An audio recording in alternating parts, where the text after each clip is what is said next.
Yo guys, what is going on? It is your boy Nick from Run the Foot Market, and guys, how you doing? I have a new video for you all today. In today's video, what we're going to be talking about is basically the ways in which to know when is the right time to get out of an investment, or the way to know when you're taking a certain loss.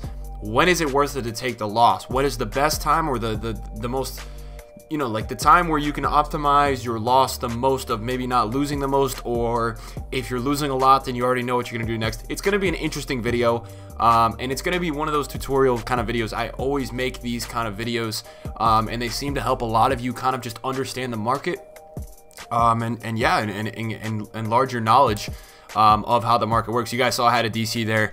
I actually got my power cut like in the middle of my first game of Weekend League. I don't really play that much Weekend League, but anyways, what I wanted to do today is I just wanted to talk to you guys, really, because I had probably, I want to say 3 or 4 people tweet me today like, okay, like, you know, I'm taking this loss. How do I know, you know, like, what is the best time for me to sell this, or what is the best time for me to, you know, like, just hold, what do I do? Like, you know, it's as simple as that. And I get this in the comments all the time. I'm losing this much on this player. I invested in this player, and unfortunately this happened, so I'm here now. So this video is going to help a lot of you guys try to figure it out. So like the deal for me, right? And I'll be honest with you guys, I'm not perfect, right? I'm a top 20 trader on the leaderboards right now. But guys, I have cards in my trade pile right now that I'm getting killed on. I bought Hamas's for 150. He got a concussion. He's not playing, and now he's down at like 110. I'm not selling him because I know I can optimize this at another time. So like for me, right? This is for me. So like for me, guys, you guys know I have like 15 million coins, so I'm not in a rush to sell James. I don't need my coins. But say there's a situation like, okay, you know, I want to invest in man of the match Willian, right? Which I heavily invested in today. You guys will see that. I'm going to go through my trade pile and just talk about players that I'm invested in. Like in that situation where, say I only have 1 million coins, I want to buy 3 Willians, and I'm expecting to make 40K on each Willian in 2 weeks from now.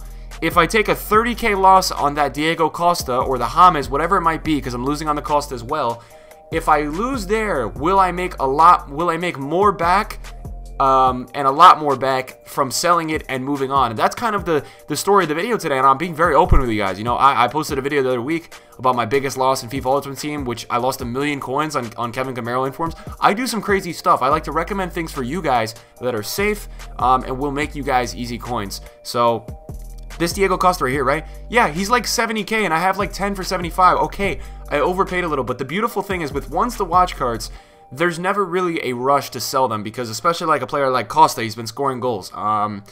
Anybody else who's been scoring goals in the lineup consistently, they're going to get hype for their games, which is going to make their prices rise up. So if you're a guy like this, right, say you're a guy right now who has someone's the watch card, you're getting killed on it, and you want to start reinvesting in other places, or you want to start trading in other avenues, what I would recommend to you is that you sell in the hype. And a lot of people are just so confused what I mean by selling the hype, and it's one of my favorite sayings. It's a general saying of the trading community. Always sell in the hype. Always sell when everybody's buying, regardless of the outcome later. So what you should be, what all of you guys should be focused on is, okay, I have this one's to watch player. I overpaid for him at this price. When can I sell him for the most or the least loss, right? So you should be waiting for his next game or a big game on a weekend that everybody's going to watch, and you should sell the hour before his game. Don't be one of those guys, and I know many people who have been holding investments, and I'm one of them. I have one right now that I should have sold probably 3 weeks ago, but don't be that guy that says, okay, I'm going to hold, he's going to score this weekend, and I'll make more back. I have an Alexis Sanchez that I bought during the Winter Ones to Watch release. I bought him for 785K. Now, I bought 13 of these for like 700K. He had one game where he went up to 850 in the hype just before the game and pre-game, and he hasn't done anything since the release. He really hasn't done much. This guy is down at 500K right now. But you guys want to know why I'm not taking the loss. First of all, I talk about my general sum of money. I currently have like, I have more than 15. I'm not bragging. Please, guys, don't. Please, here come the dislike. Oh, Nick's always talking about his coins. Stop. Just stop. Don't be that guy. I have probably 18, 19, 20, somewhere in there. I've never been fully liquidated recently. So, you know, I don't need to lose on this right now. And why I'm not selling this, because if you think about it, it's not a completely worthless card. If Alexis is going to get an inform, he's going to get boosted to a 92 rated. He's going to jump his 90 rated inform and his 91 rated, which is going to put him at an 850K plus card. I mean, I'm sorry if you don't agree with me, but that's going to happen. And yeah, so that's the deal with that. So like you guys can see I have all of these things going on myself, and you guys, I want to let you all know I probably sold some things that I actually had for a while just waiting for them to go back up, and they just never did. They never rebounded, and I was like, okay, you know what, I'm gonna cut my losses here because I know over time that this is probably gonna go lower. Like I had things that I want to think about things that I had. I bought some man of the match companies for like 110, and I thought that might be a good buy. And you know what ended up happening was he went all the way down to like 75K. So what did I do? I sold overnight for 81,000. I didn't think it was going to jump back up, and right now here I am, still not selling one of them, but I'm getting reinvested at 58. So I will be making my money, a little bit more money back on company. I'm getting reinvested in this card, as he is really low right now. I may go buy some more. But yeah, that's where I'm at right now. I'm getting reinvested, and I'm going back and I'm getting back in with the card. So that one that I have for 118,000, I'm not gonna go sell right now because this is his lowest. Same with Griezmann. I overpaid for Griezmann. I paid 645K for Griezmann. He's down at 619 right now. I'm gonna hold him because I would assume that that's too cheap. And I just think that that's going to rebound more. So there's certain avenues and different departments of these cards that you guys may be dealing with. Obviously, I can't hit any specifics with you guys. Listen, if it's an icon, the best time to sell these icons is going to be probably in the next week or two when this market recovers a tiny bit. The problem with icons right now is they're all crashing because people know we only have 8 icons left.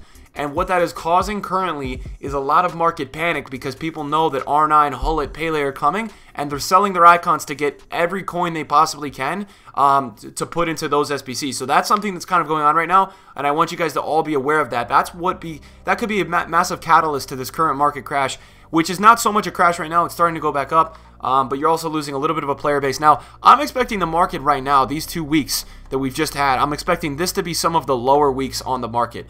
And you just need to pick up on the panic. Like, you know, last week was really low. This week is kind of low. I bought some Valencias for like 510 yesterday, which was so low, and I just knew it was too low, and I knew it was going to rebound back today. So just don't panic. Right now we're in this kind of market where if you're like, yo, I need to take this loss, like I need to get invested somewhere else. If you need to do that, then sell your cards overnight. You will be able to get a few extra coins out of them. But other than that, guys, I would hold. I'm expecting the market to go back up a little bit next week, because basically what you had was you had a whole qualification month end, and then that actually resulted in a ton of people selling their teams and saying, okay, I'm going to quit FIFA, I'm going to play Fortnite, and they will be back in a week or two buying their teams back because they want to play FIFA. And at the end of the day, we all love football, soccer, whatever you want to call it. We're always going to be playing FIFA no matter what the game state is like. It's too addicting. Everybody's on it.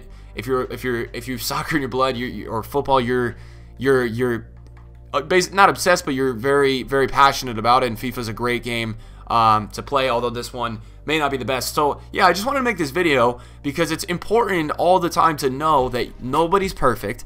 Everybody takes losses, and at the end of the day, once you're in a loss zone, it's all about motivating yourself to say, okay, I took this loss here, you know, let me go make more back. So if you're in a situation, again, let me just repeat myself, where you're in a loss situation, but you see something on the market that is a raging buy, like a screaming buy, you know it's going to go up 30K, 20K a card in like under a week, then yes, it's smart for you to take your loss, because obviously you could make more back from the new investment that you're going to get, and it gets you away from that negativity that's sitting on your trade pile, because I like to think losses are just negative. Like, I just don't like losses sitting on my trade pile. It's not fun. Nobody likes it. So yeah, guys, play it smart. Don't be panic sellers. Don't go crazy. Like, here's another example of something I want you to never do, okay? I had like 10 companies for 110K. Okay, some people, when they take a loss there and they see them at 70K, they will literally list one up at 70. They will list one up to 69K. They will list one up at 68, 67, 66, and etc., etc., etc., and so on and so on. So what that will do essentially is none of them will sell, maybe 2 or 3, and you're jacking the market's price down for the next hour. So it's going to screw over the market. You're going to lose even more because you're going to tank the market's price, because people are going to see all these cards up for 65 to 70K and say, okay, I'm going to get one cheaper, because it's all about getting the cheapest. Everybody always wants the cheapest. Nobody's going to buy yours unless it's like you're undercutting by 20K and listing a bunch, because other than that, you're going to screw over the market. So make sure it's a big, big, big important stamp that I want you guys to understand. Never list all your cards at once, regardless. If it's a win, same thing, right? If it's a win, if you're winning on a card, don't list 20 that you're winning on. Filter them out one by one. One by one. Not every two. Like, not listing 2 at the same time. One by one, Let one sell. Once it sells, you list a new one after a minute or two. You don't want to spam the market. You don't want to flood it. You want the buyers to think that it's not the same person that they're buying from. They want to think it's different people and things like that. So I hope this video kind of helps you guys a little bit. I just wanted to talk about this because this is a subject that a lot of people are actually like adding me on Twitter, a little bit confused about when to sell these cards. It's all about optimization is what I want to tell you. At the end of the day, it's your account. You need to make the decisions. You're the command setter. But I can try to help you understand that if you see another move coming up, yes, take the loss. Don't be scared. Traders lose, man. You can't win every time, right? You can win like 80-90% of the time, but you cannot win every time. It's almost impossible. And even myself, guys, I don't win every time. So hope you guys enjoyed the video. If you did, smash the like, subscribe if you guys are new. We hit 58K, which I want to say thank you guys so much for. And I'll see you guys in a video very soon. Peace.